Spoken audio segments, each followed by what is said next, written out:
Captain Vorik had faced down rival pirates and bounty hunters, and even a Galactic Navy patrol ship once. But he had never encountered anything like the look in the human cadet's eyes. It was not hatred or anger or even determination. It was something older and more terrifying. A predator's certainty that the hunt would end only one way regardless of the cost. "You're insane," Vorik said. And he meant it as an insult, but it came out sounding like respect. "I am human," Jason replied. Same thing, according to most of the galaxy. The pirate holding Theska tightened his grip on her arm. "Captain, the alarm is broadcasting our position to the Academy," he warned. "If we do not leave now, we will never get out." Vorik's eyes flickered between Jason and the door, calculating odds that grew worse with every passing second. "Release the hostages and surrender," Jason offered. "The Academy will hold you for trial, but you will live. I do not trust the word of children." "Then trust math," Jason said. "Your crew is down to 3 functional members, including yourself. And even if you kill all of us, you still have to fight through whatever rescue team is coming. And you have to do it in the next." He paused to check the emergency display. 5 minutes. The pirate holding Theska exchanged a glance with his captain, Vorik.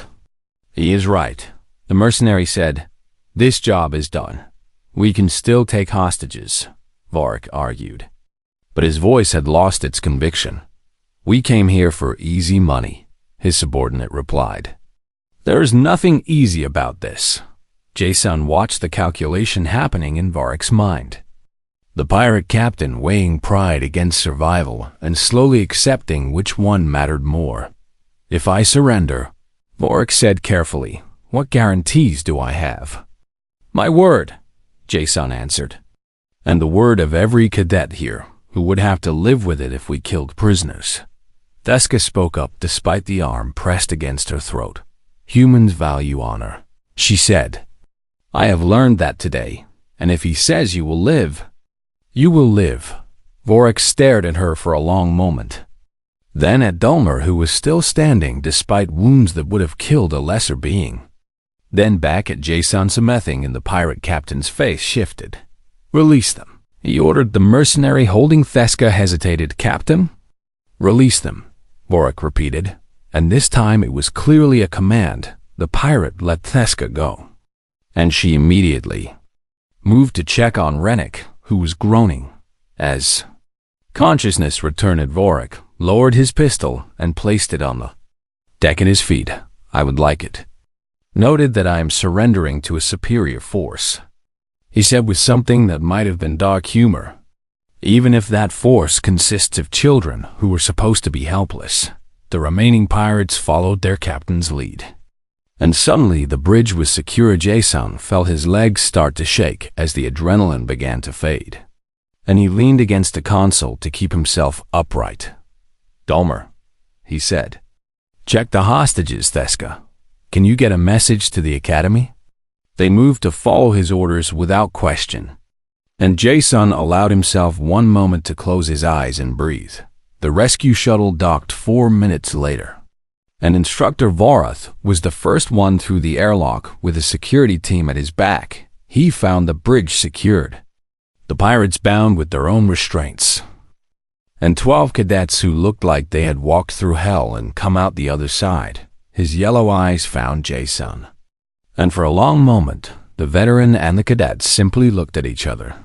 "Cadet Yoon," Vorath said finally. "You switched your weapon to live fire before the exercise began." "Yes, sir," Jason replied. "That is a court-martial offense." "Yes, sir."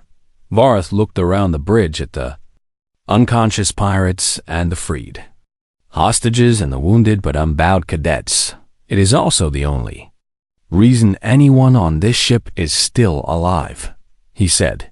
The security team took custody of the prisoners while medical personnel began treating the wounded. Ulmer refused to leave the bridge until every one of his fellow cadets had been cared for first. And even then he walked out on his own 2 feet despite the medics' protests. Theska stayed close to Jason, and he noticed that she was trembling now that the crisis had passed. "You saved my life," she said quietly, "when Vorik threatened me. You were ready to die to protect me." Jason shook his head. "I was ready to make him believe I would die," he said. "There is a difference, is there?" He thought about that question as the medics finally reached him and began treating his wounds. "No," he admitted. "I suppose there is not." 1 month later, Instructor Varth stood before the full Academy assembly and read from his official report on the date in question. Cadet Yoon Jae-sun of the human delegation committed a serious violation of Academy protocol by switching his training weapon to live fire before a scheduled exercise. Jae-sun stood at attention in front of the assembly, his uniform pressed and his wounds healed to faint scars that he would carry forever. This violation enabled him to respond to an unforeseen hostile incursion, organize his fellow cadets into an effective fighting force, and successfully secure the cargo vessel against superior numbers until rescue could arrive. Varth paused and looked directly at Jae-sun. "When I briefed the cadets before the exercise, I told them it would be impossible to stop once begun. And I was correct." He set down his datapad. "What I failed to account for was that Cadet Yoon would prove equally impossible to stop. And I recommend that all charges against him be dismissed and replaced with a commendation for extraordinary valor in the face of overwhelming odds." The assembly hall erupted in applause, and Jae-sun saw his fellow survivors cheering the loudest of all. Dulmer was grinning in a way that still looked strange on a Corvashian face, and Theska had tears running down her silver cheeks after the ceremony. Vorath approached Jae-sun in private. "I have been asked to create a new course in adaptive threat response," the instructor said. "Based on what you and your team accomplished, sir. I want you to help me teach it," Vorath continued. "The galaxy needs to understand what humans are capable of when everything goes wrong." Jae-sun thought about the cadets who had not survived, about the terror and the violence and the weight of lives taken and saved. "What would you call the course?" he asked. Vorath smiled, which was rare enough that it made Jae-sun blink. "I was thinking of calling it When Impossible Is Not Enough." The instructor replied, "Unless you have a better suggestion."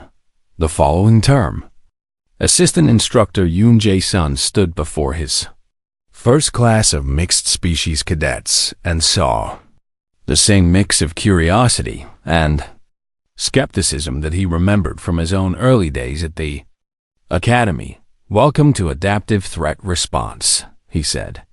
"My name is Jae-sun, and I am going to teach you something that the standard curriculum cannot." He paused and looked at each of them in turn. I'm going to teach you to trust your instincts, because sometimes your gut knows things your brain has not figured out yet. And sometimes following orders means everyone dies." A Theshan cadet raised her hand. "How do we know when to follow our instincts over our training?" Jae-sun smiled. "You listen to the part of you that feels wrong when everyone else says things are fine," he replied. "The galaxy may not understand human instincts, but those instincts kept our species alive on a world that tried to kill us every day." He walked to the training weapons rack and selected a rifle. "Your people evolved on safer worlds," he continued. "Worlds where the environment was kind and the predators were predictable. But humans evolved running from everything that wanted to eat us. And that gave us something no other species has." He looked at the rifle and then back at his students. "It gave us the ability to sense danger before we can explain it. And today I am going to teach you to trust that sense in others, even when it seems irrational." In the back of the room, Theska and Dulmer watched their friend begin his lesson. They had both requested positions as his training assistants, and they had both been accepted without hesitation. "Do you think they will understand?" Theska asked quietly. Dulmer considered the question. "They will learn," he said. "The same way we did."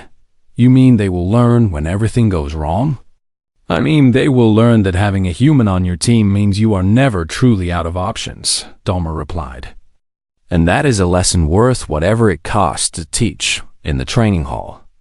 Jason demonstrated a drill that no academy textbook had ever described. The cadets watched with wide eyes as he showed them what humans do when the impossible is the only path forward. They move anyway. Captain Vorik had commanded pirate vessels for 15 years across a dozen sectors of space. And in all that time, he had never encountered anything like this. The plan had been perfect: hijack an academy training signal, board the vessel during an exercise when the cadets would be armed with nothing but useless training weapons, take hostages, demand ransom, and disappear into the outer system. Simple and profitable. But somewhere between simple and profitable, a human cadet had put a hole in his plan that kept getting bigger. Report from the hunting team, his second officer said, and the tension in her voice told him the news was not good. They found Krennic and Vorish in engineering storage. She continued, both unconscious, and there is no sign of the cadets who were supposed to be trapped in their shuttle. Vorik slammed his fist against the console. 12 untrained children with one weapon between them should not have been able to do this. How many have we lost? He demanded. 6. Confirmed down. She replied, 2 dead, 4 unconscious. That left only 5 of his crew operational, including himself, against an unknown number of cadets who had proven far more dangerous than anyone expected. And our communications with the station, still blocked by our jammer. But she hesitated. But if they really have reached engineering, they might be able to use the backup systems. Vorik turned to look at the hostages they had taken from the bridge. Crew 3 technicians who had been running the training exercise, now bound and gagged in the corner. They were supposed to be his insurance, his guarantee of safe passage when the academy came calling. Now they felt more like a liability. The communicator crackled again, and that calm human voice returned. Captain, I know you are running the numbers in your head right now, Jason said. You are down to 5 crew against at least 7 of us. And my people have already proven they can take your people down. You are children playing soldier, Vorik snarled. You have 1 real weapon and no experience. We have something better than experience, Jason replied. We have nothing left to lose, and you should know that humans do not surrender when we have nothing to lose. We just fight harder, on the other side of the door. Jason lowered the communicator and looked at his team. His hands were shaking from exhaustion and adrenaline, and the wound in his side, where a glancing shot had burned through his uniform, was starting to throb with each heartbeat. Are you actually planning to breach that door? Dahmer asked quietly. Only if I have to, Jason admitted. Right now I am trying to make him scared enough to make mistakes. Theska suddenly stiffened, her silver skin flickering with agitation. Someone is moving inside the bridge, she reported. Coming toward the door. Jason raised his rifle. The door slid open to reveal not a pirate but a terrified Morellian technician pushed forward as a shield, with Vorik standing behind him holding a blade to the hostage's throat. Drop your weapon, human, the pirate captain ordered, or this one dies. Jason kept his rifle raised, his eyes locked on Vorik's face. If you kill him, you lose your only protection between yourself and us. And if you shoot me, my blade still opens his throat, Vorik replied. Neither of us wins. They stood frozen in that terrible moment, and Jason felt the weight of the hostage's life pressing down on him. He had been willing to risk his own life, but could he risk someone else's? What do you want? He asked. Your weapon, Vorik said. All of your weapons, tossed into the corridor. And then you and your little band of heroes will kneel with your hands behind your heads. And then what? You kill us anyway? Then I take you as hostages instead of these useless technicians. And when the academy comes, I trade you for safe passage. Jason lowered his rifle slowly, and he saw the triumph flash in Vorek's eyes. "Do not," Dulmer growled. But Jason shook his head. "He will kill the hostage," he said. "I cannot let that happen." He bent to place his rifle on the ground, and in that moment of vulnerability, everything changed. The emergency lighting throughout the ship suddenly blazed to full brightness, and an alarm began wailing through every speaker. Mika had done it. She had not only restored communications, she had triggered the ship's emergency protocols. Vorek flinched at the sudden noise and light. His attention wavering for just a fraction of a second, Jason moved. He grabbed the barrel of his rifle and swung it upward, smashing the stock into Vorek's weapon arm with every ounce of strength his human body possessed. The blade went spinning away, and the hostage dropped to the floor. As Dulmer surged forward to pull him to safety, Vorek staggered back, and Jason followed him through the door onto the bridge with his rifle raised. 4 more pirates stood at various stations, and they all turned toward the commotion with weapons in hand. "Nobody move," Jason shouted. But he knew he could not cover them all. A blast of energy scorched past his ear, and he dove behind a console as the bridge erupted into chaos. Dulmer came through the door like a battering ram, his massive body absorbing a glancing hit as he tackled one of the pirates into the navigation station. Theska and Rennick followed, and suddenly the confined space of the bridge became a desperate, close-quarters battle. Jason fired at a pirate who was aiming at Theska, and the shot took the enemy in the shoulder and spun him around. He fired again at another target, then again, and his count dropped to 4 rounds. 3 rounds, a pirate crashed into him from the side, knocking the rifle from his hands and driving him into the deck. Jason grappled with the larger being, his human muscles straining against alien strength that should have overwhelmed him easily. But humans had evolved on a world that wanted to kill them, a world of predators and poisons and crushing gravity, and they had learned to fight beyond what their bodies should allow. He drove his elbow into his opponent's throat and felt cartilage crunch beneath the blow. The pirate gasped and loosened his grip, and Jason twisted free and scrambled for his fallen weapon. His fingers closed around the stock just as Vorek emerged from behind a console with a pistol aimed at his head. "Enough," the captain roared, and the fighting around them stuttered to a halt. Theska was pinned against a wall by a pirate twice her size. Dulmer was bleeding from multiple wounds, but still standing over 2 unconscious enemies, and Rennick lay motionless near the communication station. Jason looked at the pistol pointed at his face and then at the pirate who was threatening Theska. "Let her go," he said. "You are not in a position to make demands." Vorek replied. Jason stood slowly, his rifle hanging at his side with its last 2 rounds. "I am in a position to make you a promise," he said, and his voice was steady despite everything. "If she dies, I will kill every one of you, even if I have to tear this ship apart with my bare hands to do it." Vorek stared at him. "You are wounded and exhausted and outnumbered," the pirate said. "You cannot possibly win. Humans do not calculate winning," Jason replied. "We calculate how much damage we can do before we fall, and I promise you, Captain, the damage I will do is more than you can afford." In the silence that followed, everyone on that bridge understood that he meant every word. The Academy rescue shuttle was 7 minutes away. 7 minutes that would feel like an eternity for everyone still standing. The engineering section of the cargo vessel hummed with the steady pulse of reactor cores and life support systems, and 2 pirates stood guard at the main entrance with the bored posture of beings who expected no trouble. They were mercenaries from the outer systems, hired for a job that had seemed simple enough when their captain explained it: hijack a signal, board a training vessel, capture some Academy cadets for ransom, and disappear before anyone knew what happened. No one had mentioned that one of those cadets would be hunting them, dropped from the ventilation shaft with a roar that shook the corridor walls. his massive Corvassian body slamming into the deck plates hard enough to dent them.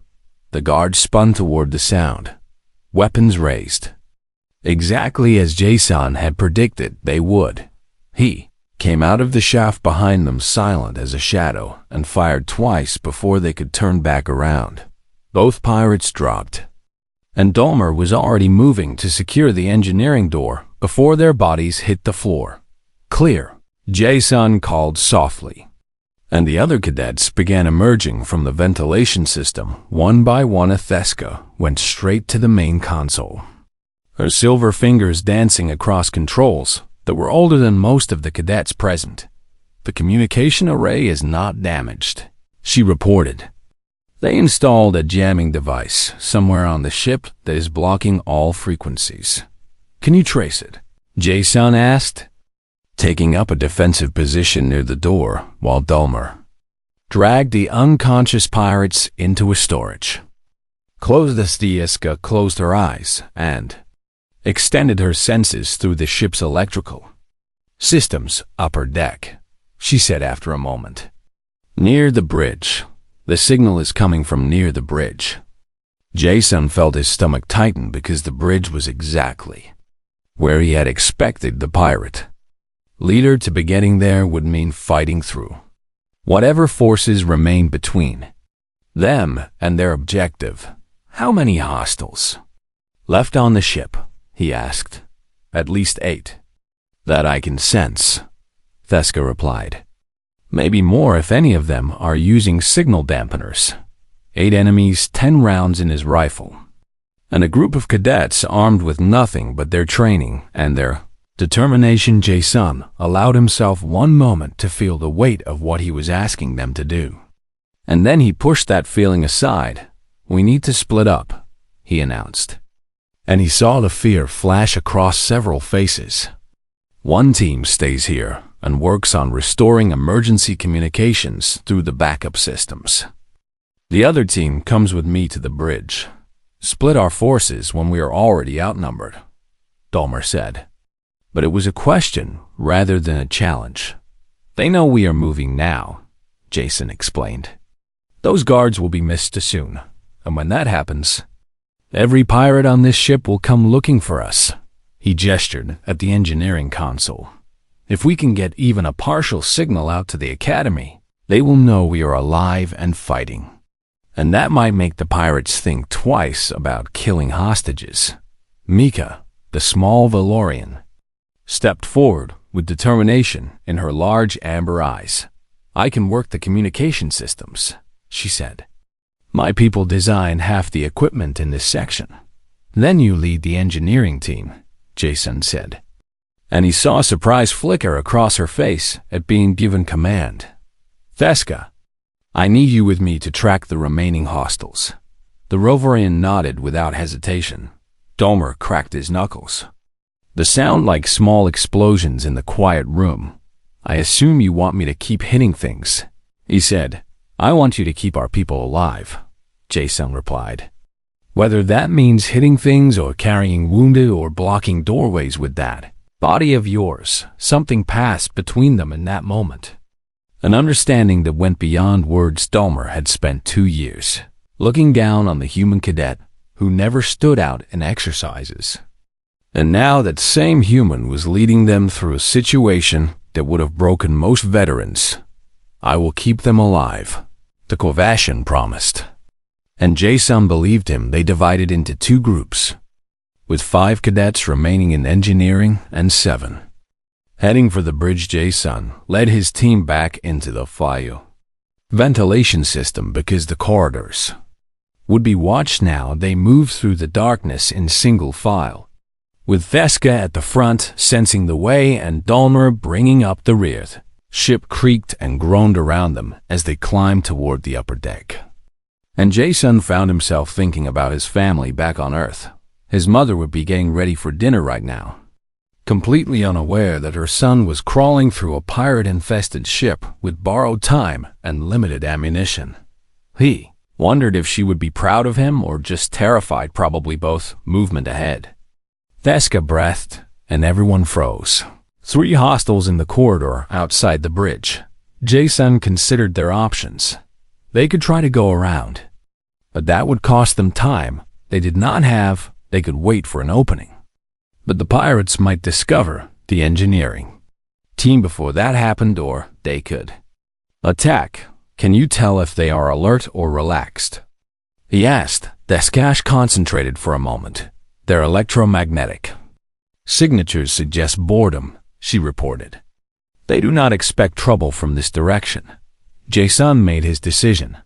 Dalmer, when I give the signal, you and Rennick drop out of the shaft and charge them from the left. Rennick was a Theshan cadet. Smaller than Vorath, but still faster than most species could track. Theska and I will come out on the right. I will take the shots, and you pull back anyone who gets hit. What about the rest of us? A Morellian named Tavik asked. We cannot just hide while you fight. Jason looked at him, and the two other cadets who had no combat abilities to offer in a direct confrontation. You are our reserve, he said. If this goes wrong, you get back to engineering and help Mika contact the station. And if it goes right, you help us secure the bridge. It was not a glamorous role. But Tavik nodded because he understood that every part of a plan mattered. They took their positions in the shaft, with Dolmer and Rennick on one side and Jason and Theska on the other below them. The three pirates continued their patrol, unaware that death was waiting above their heads. Jason held up 3 fingers. Then 2, then 1. The shaft panels crashed down simultaneously, and chaos erupted in the car. Dolmer hit the first pirate like a meteor, his Kravashian strength lifting the enemy off his feet and slamming him into the wall with enough force to crack the platting. Rennick moved in a blur of motion, his forearms striking at vulnerable points on the second pirate before the mercenary could bring his weapon to bear. Jason fired twice at the third pirate, and both shots found their mark. The entire engagement lasted 4 seconds. Bridge door, Jason ordered, and Dolmer moved to it while the others checked the fallen pirates for weapons and ammunition. 2 of the enemies were unconscious, 1 was dead, and Jason felt the weight of that death settle onto his shoulders even as he stripped the body of its rifle and ammunition he had killed before in simulations, in training exercises that felt real but were not. This was different. This would stay with him forever. The door is sealed from the inside, Dolmer reported. I can break through, but it will take time and make a lot of noise. Jason looked at the door and then at the console beside it. Theska, can you access the bridge systems from here? The Rovorian examined the console with her unique senses. Partially, she said. The main controls are locked out, but I might be able to reach the internal communications. Do it, Jason said. I want to talk to whoever is in there. Theska worked for several tense moments while the others kept watch on the corridor. Finally, she stepped back and nodded. You are connected. Jason activated the communicator and spoke clearly. This is Cadet Yoon Jason of the Galactic Defense Academy. I am addressing the hostile forces currently occupying this vessel's bridge. Silence answered him. And then a deep voice filled with amusement replied, A cadet thinks he can negotiate with me. I am not here to negotiate, Jason said. I am here to give you one chance to surrender before we come through that door. The laughter that followed was cold and cruel. You are welcome to try. Little human, we have hostages and we have weapons and we have time. You have less time than you think, Jason replied. Your jamming device has already been located, and a signal is being sent to the Academy as we speak. He was bluffing, but the pause before the pirate leader responded told him the bluff had landed. You are lying. Open a channel to your people in engineering and ask them, Jason suggested. Oh wait, you cannot reach them either, can you? The silence stretched longer this time inside the bridge. The pirate captain was starting to wonder if this mission had been a terrible mistake. Back at the Academy station, Instructor Varath watched his monitoring screens with growing horror as the feeds from the cargo vessel dissolved into chaos. The exercise had been verified. The parameters checked and double-checked by technicians he had trusted for decades, but the life signs flickering out on his display were not simulated casualties. They were real deaths, emergency protocols. He barked at his assistant, a young Beshan named Korath who had never seen combat. "Get me a rescue team and get me answers about how this happened." Korath scrambled to comply while Varath tried to reach the cadets through their communication implants. Tadek answered him, and he realized someone was jamming the frequencies on the cargo vessel. Jason pressed his back against the sealed airlock and forced himself to breathe slowly while panic threatened to overwhelm the other survivors. "We need to contact the Academy," Dahmer said, his earlier arrogance replaced by barely controlled fear. "They will send help. Communications are blocked," Theska replied, her silver hands moving through the air as she sensed the electromagnetic interference. "Someone is jamming everything within 500 meters of this vessel." A Morellian cadet named Suvek clutched at a wound on his arm where a glancing shot had burned through his sleeve. "Who are they?" he asked, his voice high with pain and terror. Why would anyone attack a training exercise? Jason moved to the shuttle's emergency kit and began pulling out medical supplies. "Pirates, most likely," he said, applying a burn patch to Suvek's arm with steady hands despite his racing heart. "They probably hijacked the training vessel's signal to mask their approach to the station." "That is impossible," Dahmer protested. "The Academy's security systems would detect any unauthorized vessels, unless they were hiding behind our own signal," Theska said slowly, understanding dawning in her dark eyes. "They used our exercise as cover." The shuttle rocked again as something heavy struck the outer hull. Jason finished with Suvek and moved to check on the other wounded while his mind raced through possibilities and his instincts screamed that time was running out. "We cannot stay here," he announced. "The shuttle is not designed to withstand sustained assault, and they know we are trapped." "Then what do you suggest?" Dahmer demanded. And Jason heard the challenge beneath the question. The Corvashian was testing him, waiting to see if the human would try to take command. Jason met his gaze without flinching. "I suggest we do something they will not expect," he said. "We go back into the ship." Several cadets made sounds of disbelief, and even Theska looked at him like he had lost his mind. "Go back toward the people trying to kill us?" A small Valorian named Mika asked. "That is your plan. They expect us to hide and wait for rescue," Jason explained, checking his rifle's ammunition count and finding 12 rounds remaining. "They will take their time, secure the ship, and use us as hostages when help arrives." He looked at each of them in turn, seeing fear and uncertainty and the desperate hope that someone would tell them what to do. "But if we move now, while they think we are cowering in this shuttle, we might be able to reach the engineering section and restore communications with one weapon," Dahmer scoffed, though his voice held less contempt than before. "With one weapon and 12 cadets who have trained for 2 years to work as a team," Jason replied. "We have spent all that time learning to fight together, and now we actually have to do it."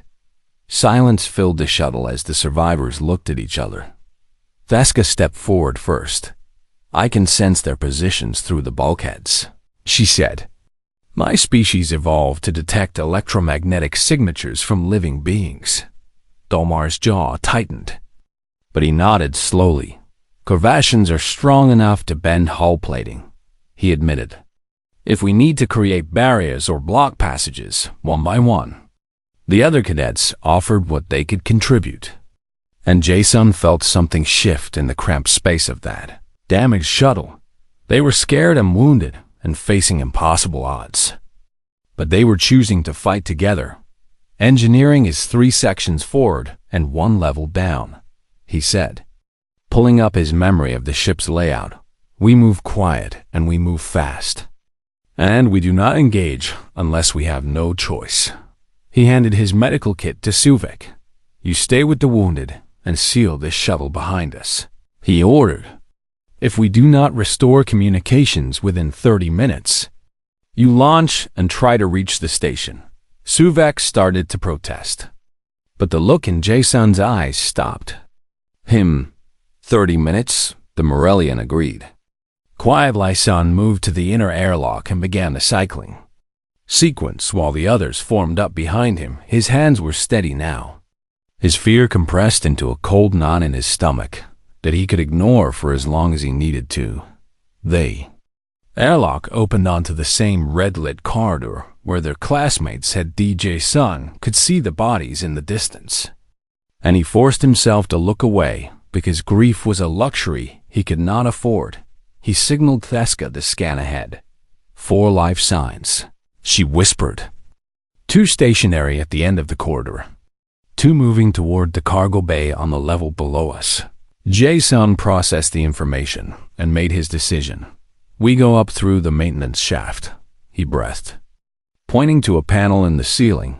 It connects to the ventilation system and will take us around their positions. Dolmer reached up and pulled the panel free with one massive hand.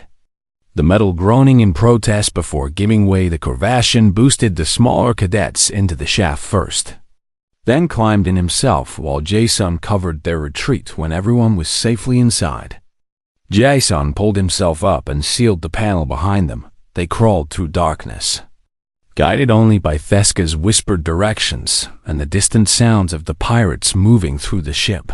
Below, at the academy, Vareth had finally assembled a rescue team, but the shuttle launch sequence would take 15 more minutes. He stared at the display showing the cargo vessel and the 12 remaining life signs clustered together and moving toward the enemy rather than away. What are you doing? He whispered. And then he recognized the pattern of their movement. It was a flanking maneuver, the kind taught in third-year tactical courses that these cadets had not yet taken. Someone was leading them. Someone who understood that waiting meant dying. Voreth pulled up the cadet roster and found the humans file Yoon Jae-sun. Average marks in most subjects. Unremarkable performance evaluations. No special commendations. Nothing in his record suggested he could do what he appeared to be doing, but he was doing it anyway, in the ventilation shaft. Jason paused at a junction and listened to the sounds filtering up from below. He heard voices speaking a language his translator could not identify, and he heard the heavy footsteps of beings confident in their control of the situation. They had no idea 12 cadets were crawling through the walls above them. Engineering is just ahead, Theska breathed. But there are 2 guards at the entrance. Jason checked his rifle again. 12 rounds. 2 guards and 10 more pirates somewhere on the ship. The math was not in their favor. But math had never stopped humans before. I need a distraction, he said softly. And he looked at Dolmer with a question in his eyes. The Corvashian stared back for a long moment. And then he smiled. It was the first time Jason had ever seen a Corvashian smile. Tell me what you need, Dolmer whispered, and I will make it happen. The training hall of the Galactic Defense Academy stretched wide enough to hold 300 cadets from dozens of species. But today only 40 stood at attention before Instructor Vorati. The Russian officer moved with the careful grace of someone who had survived more battles than most species lived years. His forearms clasped behind his back as he studied the mixed group before him. Today marks your advanced tactical assessment, Voreth announced, his translator rendering his clicking speech into standard galactic common. You will board a disabled cargo vessel and secure it against simulated hostile forces. Yoon Jae-sun stood in the 3rd row, trying not to shift his weight as the instructor's yellow eyes swept across the formation. And he wondered if anyone else noticed the strange readings on the morning sensor report. He had seen the data an hour ago while reviewing the exercise parameters. and something about the cargo vessel's power signature bothered him in a way he could not explain. The numbers looked correct, but they felt wrong. Your weapons are locked to training mode, Vorth continued. The exercise will begin upon your arrival and is impossible to stop once initiated. So I expect you to treat this as a real combat scenario. Jason raised his hand before he could stop himself. Vorth's head turned slowly, and the other cadets seemed to hold their breath at the interruption. Cadet Yoon, the instructor said. You have a question, sir. I reviewed the sensor data from the target vessel this morning, Jason said, keeping his voice steady despite the attention. The power readings show standard patterns, but there are micro fluctuations in the life support system that do not match our training vessels. A Corvashian cadet named Dalmer snorted from the front row, his massive shoulders shaking with amusement. The human sees ghosts in the data, Dalmer muttered. Loud enough for everyone to hear. Vorth silenced him with a glance before addressing Jason. The exercise parameters are fixed and verified by Academy technicians, the instructor said. Your concern is noted but unfounded, and I suggest you focus on the mission rather than chasing sensor echoes. Jason wanted to argue, but he recognized the dismissal in Vorth's tone and simply nodded. Yes, sir. The cadets filed out toward the shuttle bay, and Jason found himself walking beside a Rovorian named Theska, whose silver skin seemed to shimmer under the corridor lights. You really think something is wrong with the exercise? Theska said. Not quite making it a question, Jason glanced at her, surprised that anyone had taken him seriously. I cannot prove it, he admitted. The data looks fine when I analyze it, but when I look at the whole picture, something feels off. Theska's large dark eyes studied him with curiosity. Rovorians trust electromagnetic patterns, she said. We sense things others cannot see, so I understand what you mean about feeling something wrong. They reached the shuttle bay and began checking their equipment with the other cadets. Jason held his standard-issue training rifle and stared at the mode selector on the side, and the uneasy feeling in his chest grew stronger with each passing moment. Thought about his grandmother back on Earth, who always said that fear was just wisdom. That had not found words yet. The shuttle flight took 20 minutes, and Jason spent most of it watching the cargo vessel grow larger through the viewport. It looked exactly like every other training vessel he had boarded during his 2 years at the Academy. But his hands would not stop trembling when no one was watching. He reached down and switched his weapon from training mode to live fire. The click seemed impossibly loud in the quiet shuttle, and he froze, certain that someone had heard. Theska sat across from him, and her eyes moved to his rifle and then back to his face. She said nothing. Jason felt his heart pounding as he realized what he had done, because carrying a live weapon at a training exercise meant immediate expulsion and possible criminal charges. But his grandmother's voice echoed in his mind again, and he left the setting where it was. Docking in 2 minutes, the pilot announced over the intercom. The cadets stood and formed up near the airlock, checking their gear one final time. Dalmer pushed to the front of the group, clearly expecting to lead the breach as the highest-ranked cadet present. Standard formation, Dalmer ordered. Sweep and secure by the numbers. The shuttle connected to the cargo vessel with a gentle thump, and the airlock began its cycling sequence as Jason moved into position near the middle of the formation. His modified rifle held close to his chest where the mode indicator would not be visible. The airlock opened. The smell hit him first. It was faint, almost hidden beneath the recycled air of the vessel. But Jason recognized it immediately because every human learned to identify the scent of burning electronics and ozone and fear. Wait, he called out. But Dalmer had already stepped through the airlock. The corridor beyond was dark, and the emergency lighting cast everything in shades of red that made the walls look like they were bleeding. This was not part of any training scenario Jason had ever seen. Something is wrong, Theska whispered. her silver skin flickering as she sensed the electromagnetic fields around them. "The power signatures are all wrong." Dulmer turned to tell them to be quiet. And that was when the first shot came from the darkness. The energy bolt struck a cadet named Varric square in the chest, and the young Morellian dropped without a sound. Real weapons made a different sound than training ones.